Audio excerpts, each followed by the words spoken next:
Welcome to the Florida State Podcast of Entrepreneurship and Innovation, where we showcase student entrepreneurs to learn about the startups they are working on, check in with alumni to hear about the companies they are building, and learn from seasoned entrepreneurs who have built amazing companies. Hosted by McNees, a serial entrepreneur who has started for-profits, nonprofits, social impact companies, and is currently entrepreneur in residence at the Moran School of Entrepreneurship.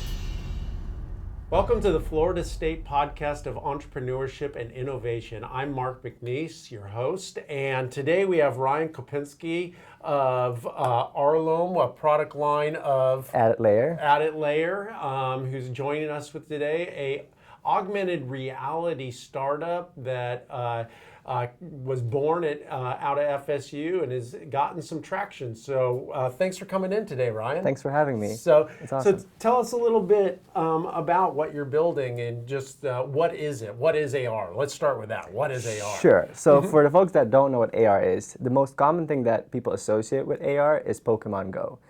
It launched, I think, a year or two ago, and it allowed you to digitally overlay objects into your physical world. So if you've ever been to IKEA, for example, they have a great app where you can try out furniture, not in their store, but in your living room, by essentially overlaying something virtual in the physical. So in short, AR is really merging the digital and the physical. And it's very cool technology. It is very cool technology. I've been able to experience it and I've been reading a lot about it. I think about AR, and it's almost like AR is actually delivering on what everybody thought VR, virtual reality, was going to be. Like,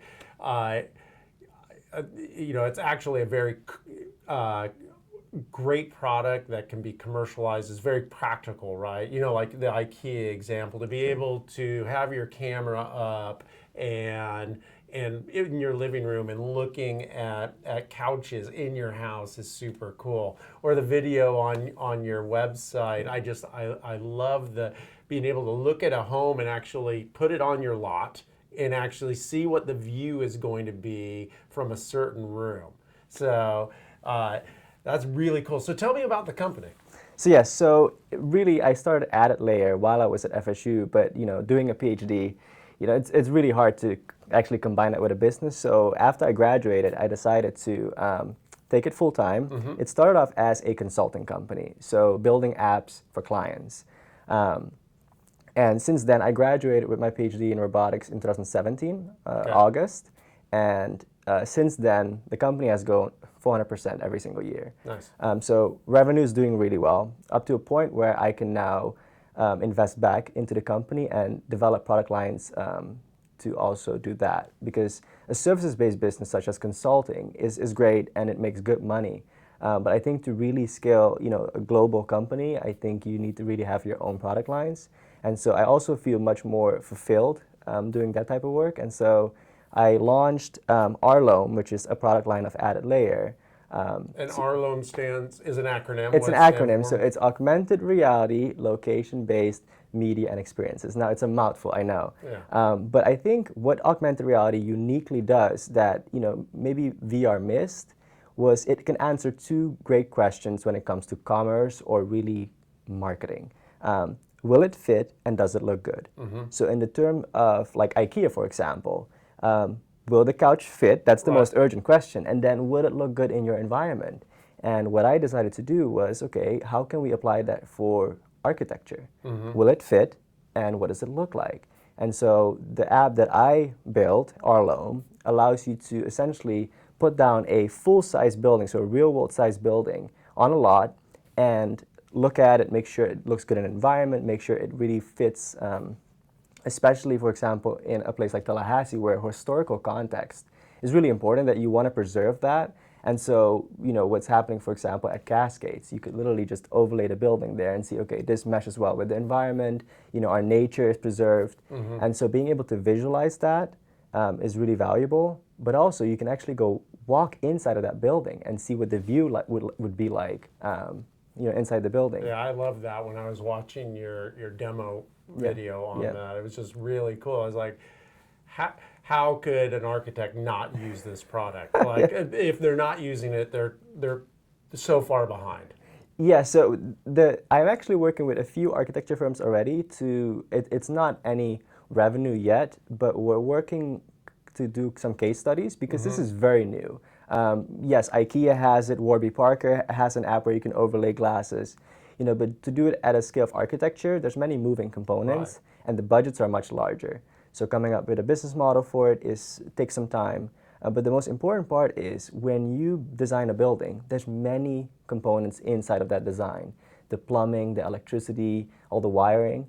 And you have to make sure that model that you're putting down is not overloaded, meaning you're not putting too much data in the virtual model. And the reason for that is we use our phones or glasses to view the model.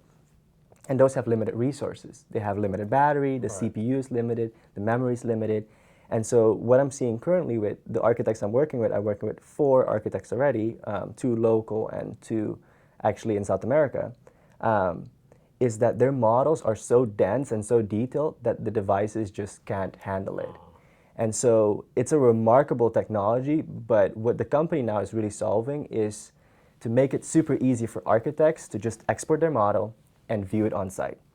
And that, I think, is the value proposition that I am trying to kind of figure out. Okay, for our audience, value proposition is essentially why would somebody, a customer, use a product or service that the entrepreneur is offering over another product or service?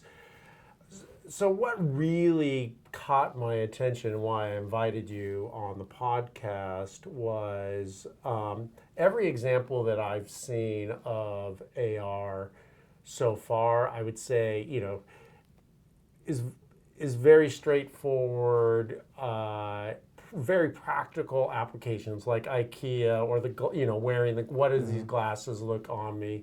I'd say the infancy of AR and what Arlome did, at least for me, I'm like, wow, this is the next step in this. Like this is actually going to a complex model, and not only what do I look like or what would it look like, but what would this view look like, or what if we moved the building a little bit like this, and like I would imagine the complexities of designing that. I mean, as a quantum leap, would you consider yourself on the forefront of this, or is this where it's at now?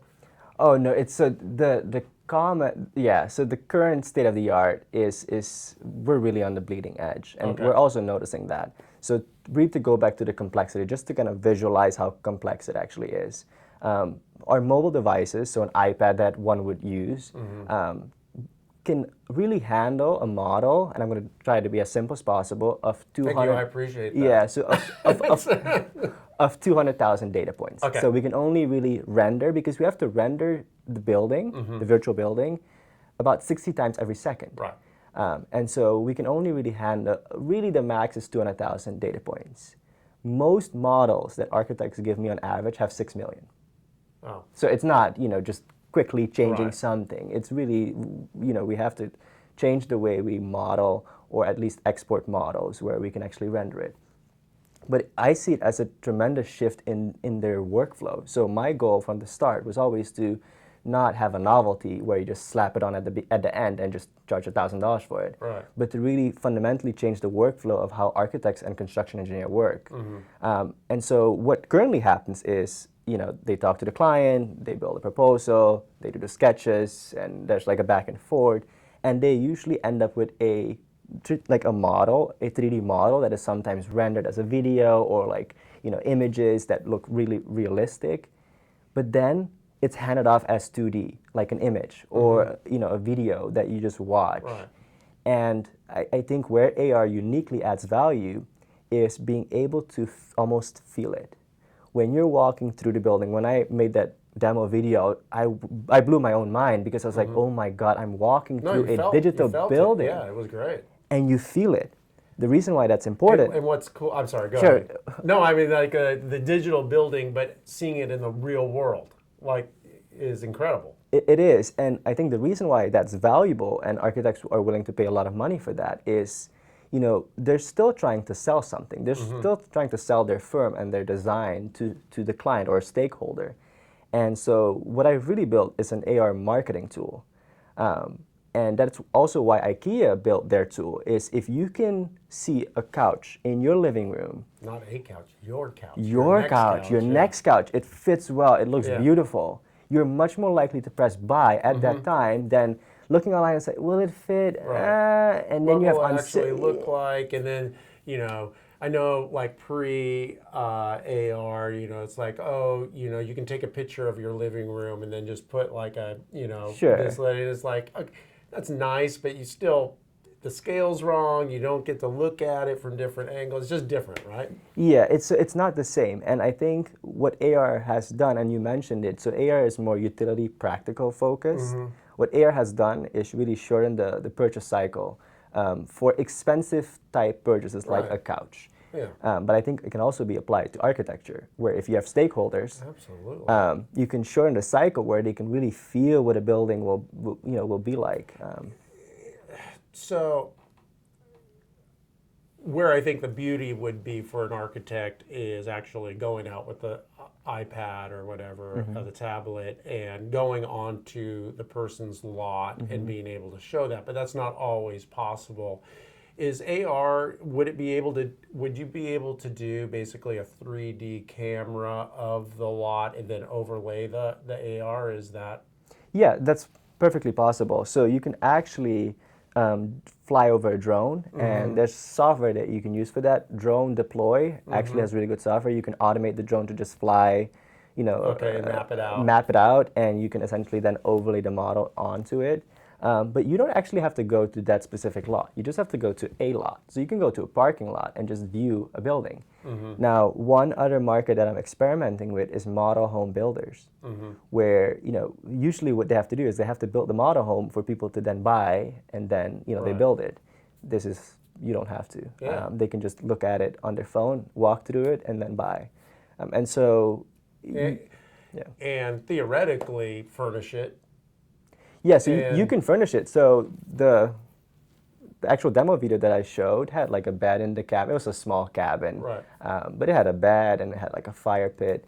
And so you can really, I'm working right now on a demo where it's a 6-story office multi-use building that has Herman Miller furniture in there, and it's like fully decked out. Yeah. But we're getting up to a point where the performance of our mobile devices are just not quite there yet. Oh, okay. And it's mind-blowing. It's been a long time since software developers had to think about hardware limitations. I mean, because hardware just came so quickly, and so that's interesting that's the bottleneck coming up. Yeah. I mean, theoretically, you could buy a lot, and then you could pick your house, your model house that you want on it. On the iPad, pick your furniture, pick the materials. You want granite? Do you want all this? And like take just about all the friction out of custom home building. Yeah, it's like The Sims, but in real world. Yeah. Yeah. Wow, that is super interesting. So, okay, so you graduated with your PhD in what? It's robotics? mechanical engineering, but it's really robotics. Okay, yeah, really robotics. And which you're not using that. Well, so a lot of the things that I've learned, so in robotics, there's really two things that you do. You sense the environment, and then you act on it. Okay. Augmented reality is you sense what's around you, you build a model of that, and then you put something in there. So it's the same principle. Okay. And it's the same amount of data that you have to go through, and the bottlenecks with the hardware. And so, yes, it's not a one-to-one application, but what I've learned, I apply every single day. All right. So you graduated what year again? 2017, August. Yeah. Okay, August 2017. Yes, and so, and then, is this company based in Tallahassee? Yeah, so I'm still local to Tallahassee. Okay, are you yes. from Tallahassee? No, I'm from Suriname, South America. Okay. A Dutch South country. of Tallahassee. Yeah, it's a long distance. Yeah, so we speak Dutch. That's my native language. Really? I've been here in the U.S. for, I think, over 12 years now. So English is really what I'm most comfortable with now. But yeah, so I came here for undergrad and then grad school. Okay, and you decided to stay in Tallahassee? So what Tallahassee has offered me is a test bed that is, so there's two things really going for Tallahassee that make it great. We have a lot of education, infrastructure, so the talent here is great, but also living cost is, really, really affordable. And so while I'm in Tallahassee, I have my own funds. I don't have any investment dollars yet, outside at least. My burn rate is relatively low. And so my runway here is like 3 times what it would be in New York or San Diego. Although I love those places. Probably 10 times. Yeah.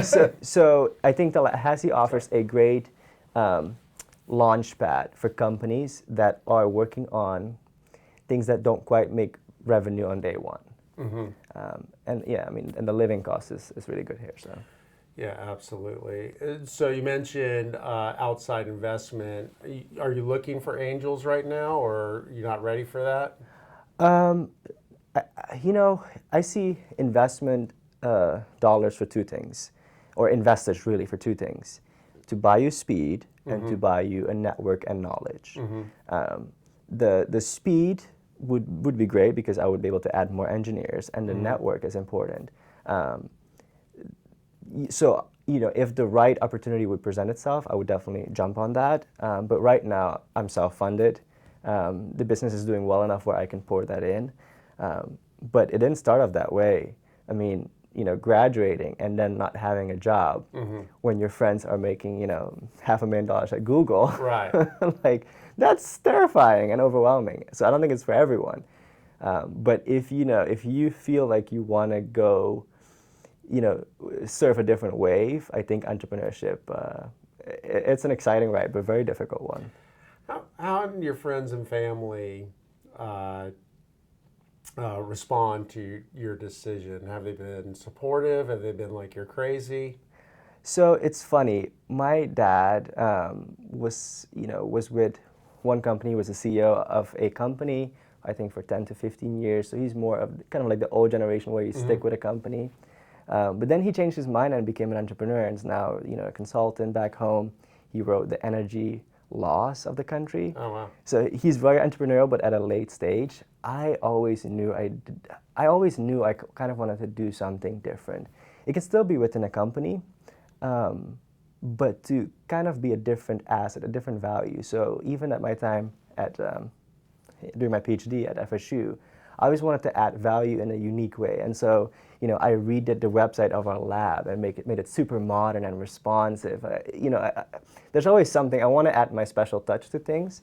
And so I think entrepreneurship does that well for me. But yeah, so my family, they're very supportive. My wife is my biggest cheerleader. And having a good support system is very important because, I'm sure many other guests on the show have told you that it's lonely and it's hard. And as an engineer, I do think I have a tendency for overthinking a lot. And so when you overthink stuff, or when you worry or you doubt yourself, it's really good to have anchors outside of yourself that say, hey, this is your success, this is your progress up till now, don't stop. Because entrepreneurship is hard. It's extremely hard. Yeah, but I mean, it's worth it every day, but it is very difficult. Yeah, it is. So what are some of the biggest challenges you're facing in your company right now? So there's actually, there's always challenges, and I think the biggest challenge is always what to focus on right now. The market is really excited for AR, but it's just not quite there yet. And the biggest hurdle right now, which is I started a YouTube channel to solve this hurdle, is there's very little documentation. So whatever I'm building at this moment is done for the first time in the world, or maybe the second, but there isn't a lot of documentation. If you want to build a website, there's like a gazillion Udemy courses or Udacity courses, or you can take a course at the university to learn that. Try learning augmented reality. Right.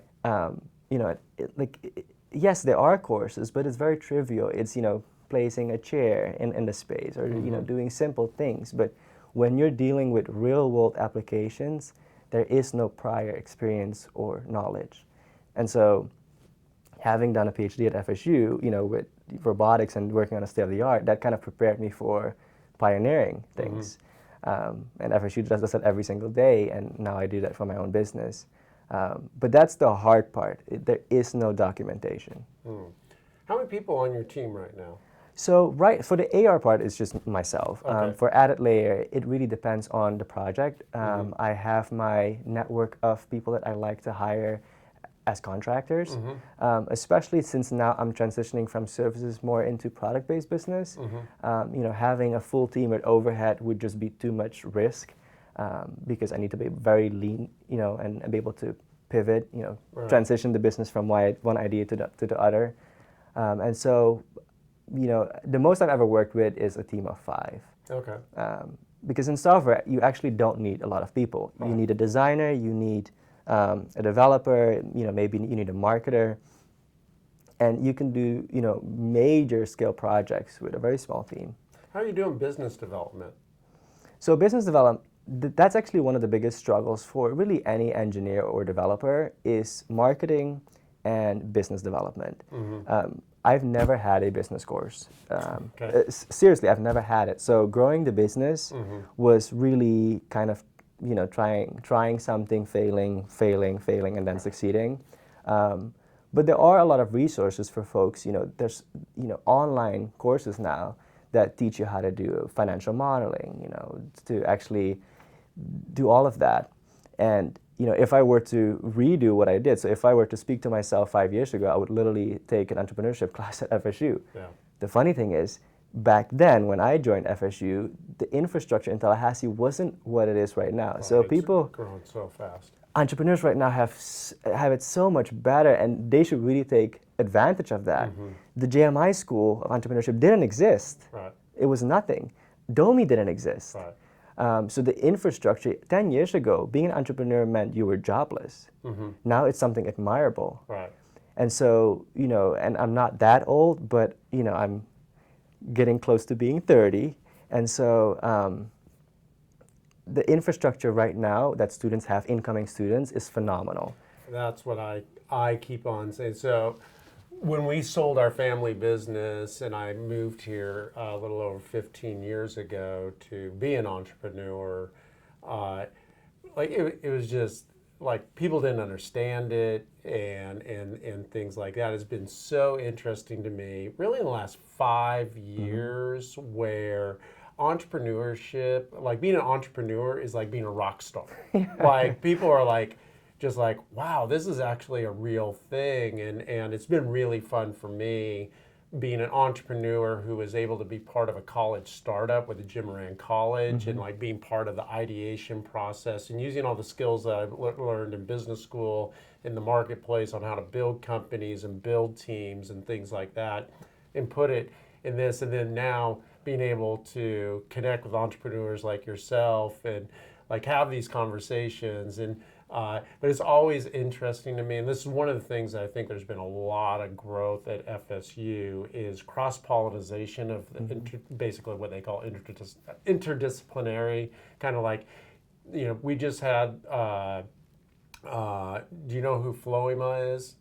So, do you know what citrus greening is? Yes, okay, I do. FSU put together an iGEM team. I don't know if you're familiar with iGEM, but it's an international competition. It's like International Genetic Engineering Machine or something like that, way above mine. But they've created, these biochemists have created this amazing solution. They were on the podcast last week for citrus greening. These guys are absolutely brilliant, they have no way to do a go-to-market strategy. Like, how do they monetize it? Sure. Like they have potentially solved a $2.9 billion issue that Florida is experiencing, and it's like, well, how do we get it to market? And that's where we were able. Dr. Cesar Rodriguez, do you know him? Yes, he's amazing. Was able to connect him with one of my students over at the Moran College, who's going to come in as the CEO and be the business guy, and get it ramped up and everything. And it's just that kind of collaboration is just good for everybody. It allows the engineers or the, whatever you are to be who you are and not have to go on LinkedIn Learning to learn how to do a financial projection, right? Or how to create a go-to-market, because that's not really a good use of your time. Sure. And actually my first entrepreneurial venture was techno. So back then, it was technology or whatever, and they renamed it to Techno. Like techno, but because that was everything has to be null. Sure, but that was the first recognized student organization that was focused on kind of that hacking culture and entrepreneurial like culture. And there were other organizations like ACM that really focused on computer science, but bringing the hacking culture, we had, I think every single major was part of our group.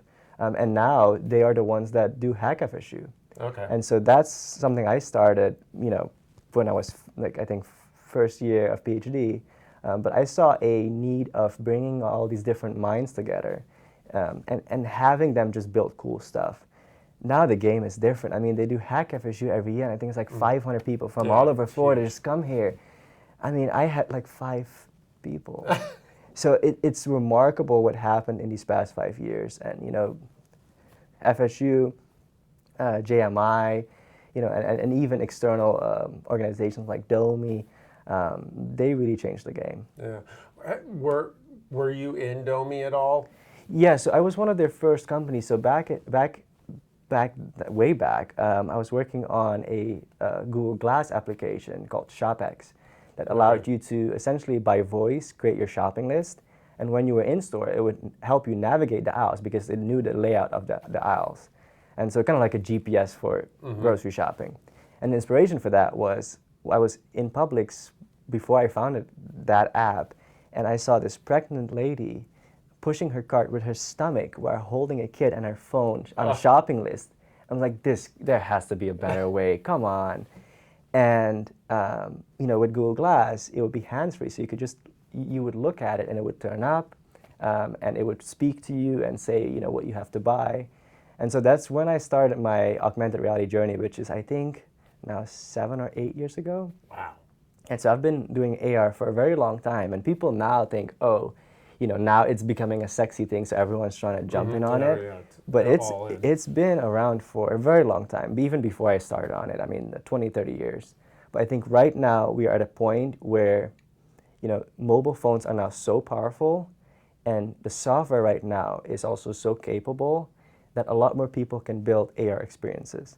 And so what I'm now focused on with AddedLayer is to enable companies that may not have the teams like IKEA, like $1 million teams or $1 billion teams, and still be able to build AR experiences. Yeah, so you're basically, this may not be the best example, but what Shopify did for e-commerce, you're doing, in the AR space and allowing companies, like architects, which this is just a brilliant, innovation for architects or anybody who, wants to visualize something, right? So, so what's the future of AR? Like, where is it going, do you think? So so I started really seriously doing my studies into AR 2 years ago in terms of like making it commercially viable, and 2-3 years ago. And I started seeing 2 patterns. So one school of thought is the novelty aspect. So people are just doing AR applications just because it's novel and hoping that it sticks. So they throw something against the wall, hoping that it sticks. And I think novelty is great to get someone eyes on you, so to actually get leads, but to actually convert them into paying customers and even loyal, ambassadors for your brand, you really need utility. And so I am a big advocate of focus on utility, making sure it's actually useful, and then sprinkle some novelty over it. And for example, I keep going back to IKEA, but we can go in a different route maybe and doing like an e-commerce for electronics. Especially with Black Friday coming up. People tend to buy a lot of TVs during the season. How do you know what TV size is right for your living room? Yeah, exactly. And it's such a simple idea, but literally I can build an app, and I've done so in the past, where you can just overlay the TV size onto your wall, and you can see what size would fit best. And 2 weeks after, Best Buy launches this feature where if you go on the app, and Amazon does that too, if you go on the app and see how it fits in my space, and they literally show that TV, even with like a video playing, on your wall. And it sounds simple, but that is still advertising. Right. But the reason why it's so impactful, it's because it's useful. So most ads, like banners, on the highway or whatever, are either annoying or they're entertaining. Mm-hmm. I think when something becomes useful, advertising changes. It just changes the game, because now you're actually value adding, right, as opposed to just being in someone's face. And so that's why also that video right now is the thing for marketing. Mm-hmm. And there's attention span issues, but it has shown that AR can keep someone's attention consistently for 2 minutes. Yeah, because you're engaged. For video, it's like 20 seconds really, and unless you have like a hook and to keep people engaged, you lose them. And so people actually want to engage with AR content, even though it may be advertising content.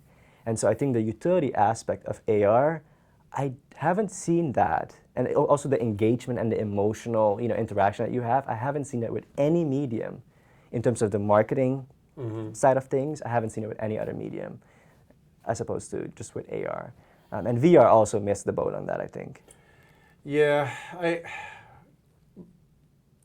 I think so. With VR, and I think it's the same problem that Google Glass had, is people don't want to have auspicious things on their face, right? And where VR, I think, missed it is it isolates you from everything, and in Google Glass just culturally just wouldn't accept it, right? And where I think AR is right product fit is because everybody's used to everybody holding their phones up, right? So that's very natural. It's culturally acceptable. It's actually weird if you see somebody without their phone out, or at least in FSU, they're all like walking around. Yeah. So it's like if somebody's walking around with VR goggles or Google Glass, it would be kind of like culturally like, that's bizarre. Where I was one of those bizarre people. I used to wear Google Glass. Yeah, well, no, I have friends. I wanted Google Glass. I didn't get in on the whatever the invite beta kind of thing, but I had friends who did, and they were walking around. And I remember being in like coffee shops with them, and them wearing it, and people would freak out, like, "Are you filming me?" And like they would like confront him, and he's an early adopter on stuff, and like eventually he's like put them away, and. Yeah, I still am waiting for the day where it's in your contact lens, right? So that is happening, but there's really two types of AR that I see. There's HUD-based, so glasses-based, and there's phone-based. The reason why, yes, the glasses are awkward, but I can guarantee you Apple will launch glasses within the next 2 years, maybe 3 years. It depends on how the hardware is maturing. The glasses have a unique value proposition, but the reason why phone AR took off is because manufacturers can't build the glasses and then everyone buys them, but there's no apps for it. And so what companies did, I think that's at least my opinion, is what Apple and Google and all those other companies did. They said, hey, let's start building out an app store for AR, put them on phones with phone cameras in preparation for glasses. Because when you have AR, people are holding their phone and stuff, being on camera, like 5 years ago, having people do this in public would be a bit weird. Right. Now you see everyone because they're catching Pokemon or whatever. Right. Yeah. And so it's much more common. So when you translate that to this, it's not as bad. So I think Google was premature. They also launched it for the wrong, I think, market. It should have been enterprise from the beginning, and they made it consumer. And consumer, people didn't really know how to use it, so they started to misuse it, and you had like videos going viral where it didn't do anything good for the marketing. But in enterprise, Google Glass is still being used, and it's being used really well. Technicians that need remote support and do maintenance, and manufacturing floors that have like a bunch of machines that need to see what is active and what's going on with machines. And so there's a very good use case for glasses that are in controlled environments where people don't get creeped out by it. Yeah, well, I can tell you as a public speaker, I would love, because I speak with a tablet. I don't like podiums, I don't like notes, and I like having a tablet.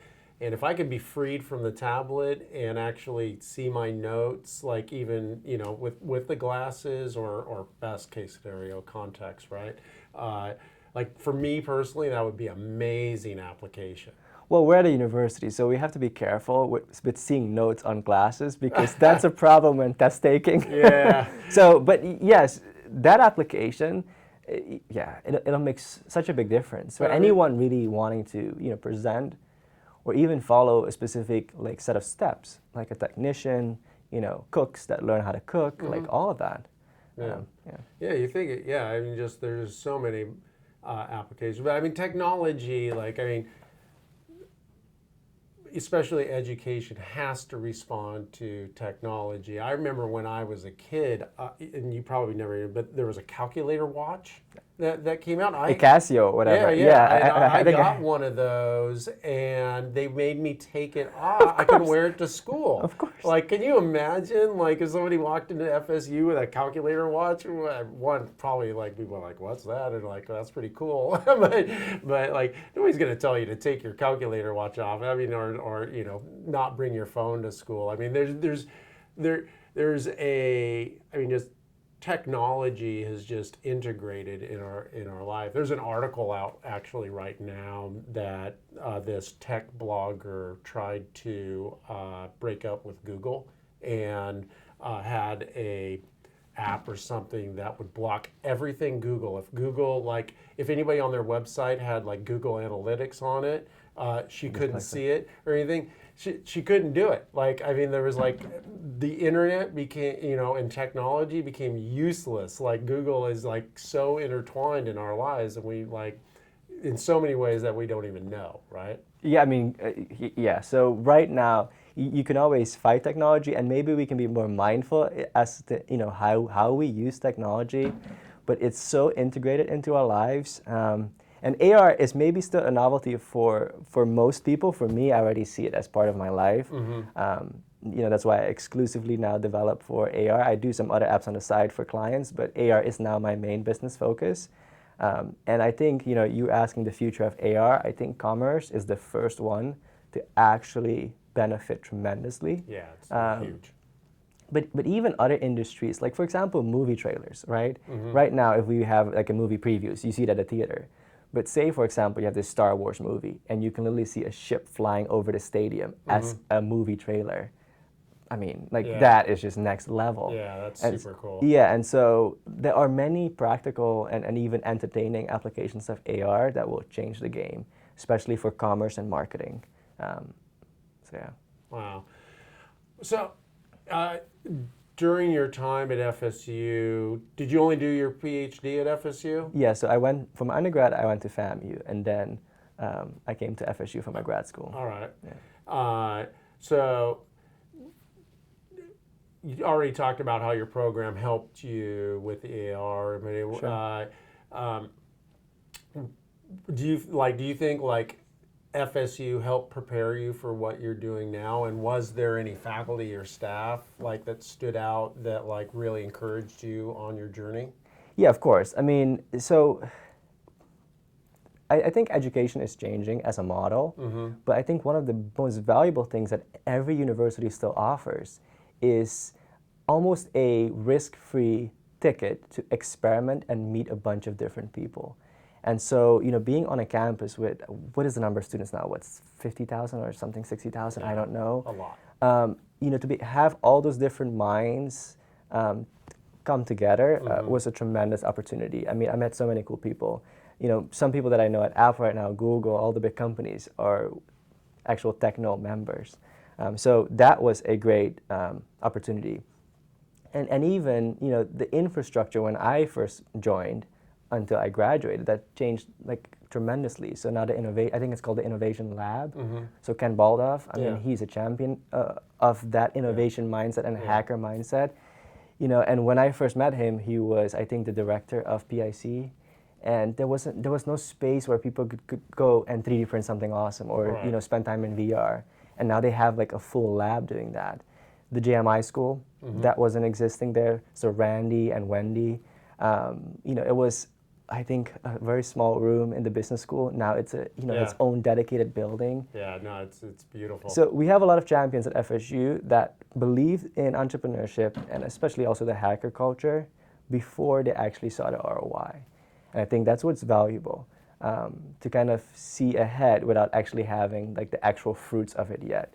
And now, I mean, we see the result where students now that come in have way better opportunities than when I had. Yeah, but I'm thankful for that. I look at the opportunities that the students have now, and I think of myself as an entrepreneur. Now, if I had those, the resources that they have, like iHub, Innovation Hub that Ken's doing, or just the Jim Moran building downtown with, the Jim Moran College in there with the incubator, and then just the college itself with just what we would call like the entrepreneurs in residence or the pracademics, that we got these practitioners who are also academics teaching, and then President Thrasher's vision to hire entrepreneur in residence for every college, Dr. Cesar Rodriguez and in the med school, and just this, collaboration coming together. I think it's truly special, and I think amazing things over the next few years especially when students, when they're thinking, where do I want to go? And if they want to be an entrepreneur or want to build something and see it launch into a company, in my mind, in the next few years, FSU may be like the obvious choice. Let's hope that would be awesome. Yeah, I think so.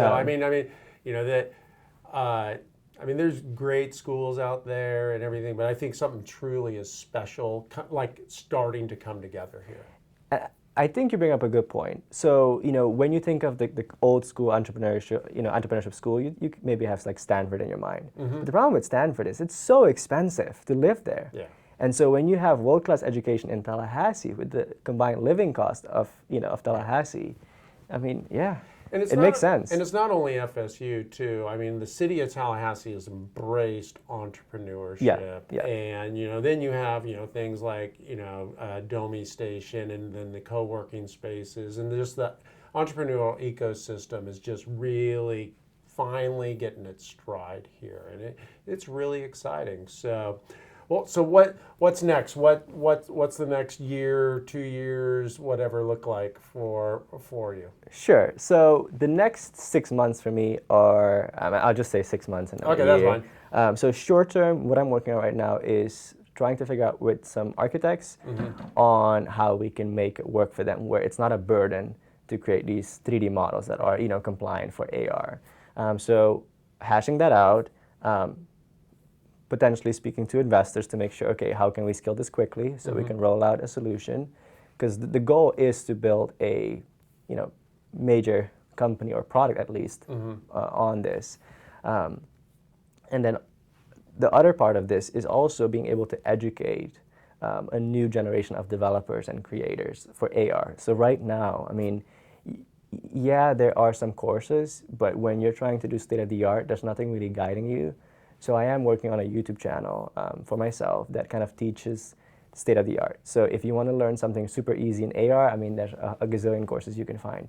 But if you want to learn the best of the best, or really things that haven't been done before, I'm trying to educate, a new generation of developers. Because the issue that I'm finding is, yes, say for example, I had $1 million investment or $2 million investment. Who do I hire to actually build it out? There are very, very few people that can do what is needed to really push the envelope. And so that's really the two-sided focus right now, is being able to build out Arlome and being able to build out a state-of-the-art workforce to be able to build these applications. And then long-term, AddedLayer is really focused on building commerce tools and really marketing tools for these major brands. So, and yes, Amazon has their own lab where they can build AR stuff. But if you're for example, furniture company that really wants to have, an AR app, but just don't quite have even the skill or know-how to build something like IKEA Place, then you can come to me and I'll build it for you. That's fantastic. So, hey, thank you so much for coming in and taking the time. Just appreciate it. It's fascinating conversation, and I look forward to just watching your company grow. And any way that we at FSU or me can help you, let me know. Thank you so much for having me. Thank you. Thank you. Thank you for joining the Florida State Podcast of Entrepreneurship and Innovation. If you would like to be notified of new episodes, please subscribe via your favorite player.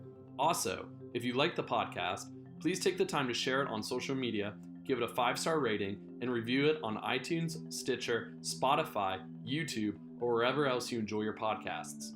This will help us get the word out to other entrepreneurs that the FSU Entrepreneurship Podcast has been launched.